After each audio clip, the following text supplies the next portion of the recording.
La CGSS revient à la charge avec une nouvelle campagne d'information à propos des médicaments génériques. Objectif, améliorer le taux de substitution et gagner la confiance des assurés encore sceptiques. Cette action de communication d'envergure nationale découle de constats, la chute brutale de la consommation de ces médicaments, les pratiques de certains professionnels de santé, médecins, pharmaciens et le comportement des assurés ne seraient pas étrangers à cette baisse de consommation. Selon la Caisse, il y va de la sauvegarde du système de santé. Nous voulons avant tout sauver le système de protection sociale qui connaît un déficit sans précédent. En utilisant le générique, si les pharmacies, et si les médecins, si les assurés sociaux jouent le jeu, on peut faire une économie de 4 milliards. À ce moment-là, ces 4 milliards peuvent être utilisés soit pour améliorer les taux de remboursement, soit pour combler le déficit, soit pour développer la recherche. Tout le monde y a à gagner. Les médicaments génériques ont les mêmes compositions et les mêmes principes actifs que les princeps. Ils ne représentent aucun risque et sont tout aussi efficaces avec un coût de 30 à 50% moins cher. Le générique, c'est exactement la même molécule, le même principe actif que le princeps.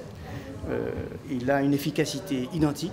L'efficacité est identique pour un coût inférieur. C'est un petit peu le slogan, la façon dont on pourrait dire les choses d'une manière claire. Pour certains patients, ces médicaments ne sont pas inconnus.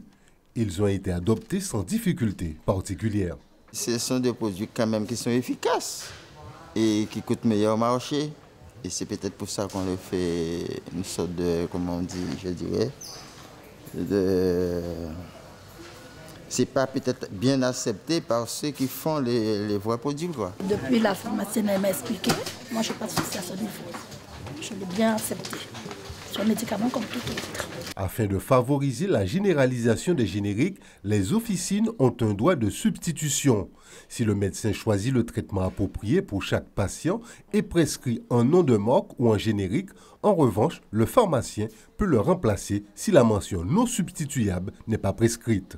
Mais à partir du moment où sur l'ordonnance, il n'y a pas cette mention, le pharmacien est obligé de proposer le générique aux assurés sociaux. Et là, les assurés sociaux doivent comprendre qu'ils ont intérêt à accepter qu'on leur délivre du générique à la place parce que c'est dans l'intérêt de tout le monde.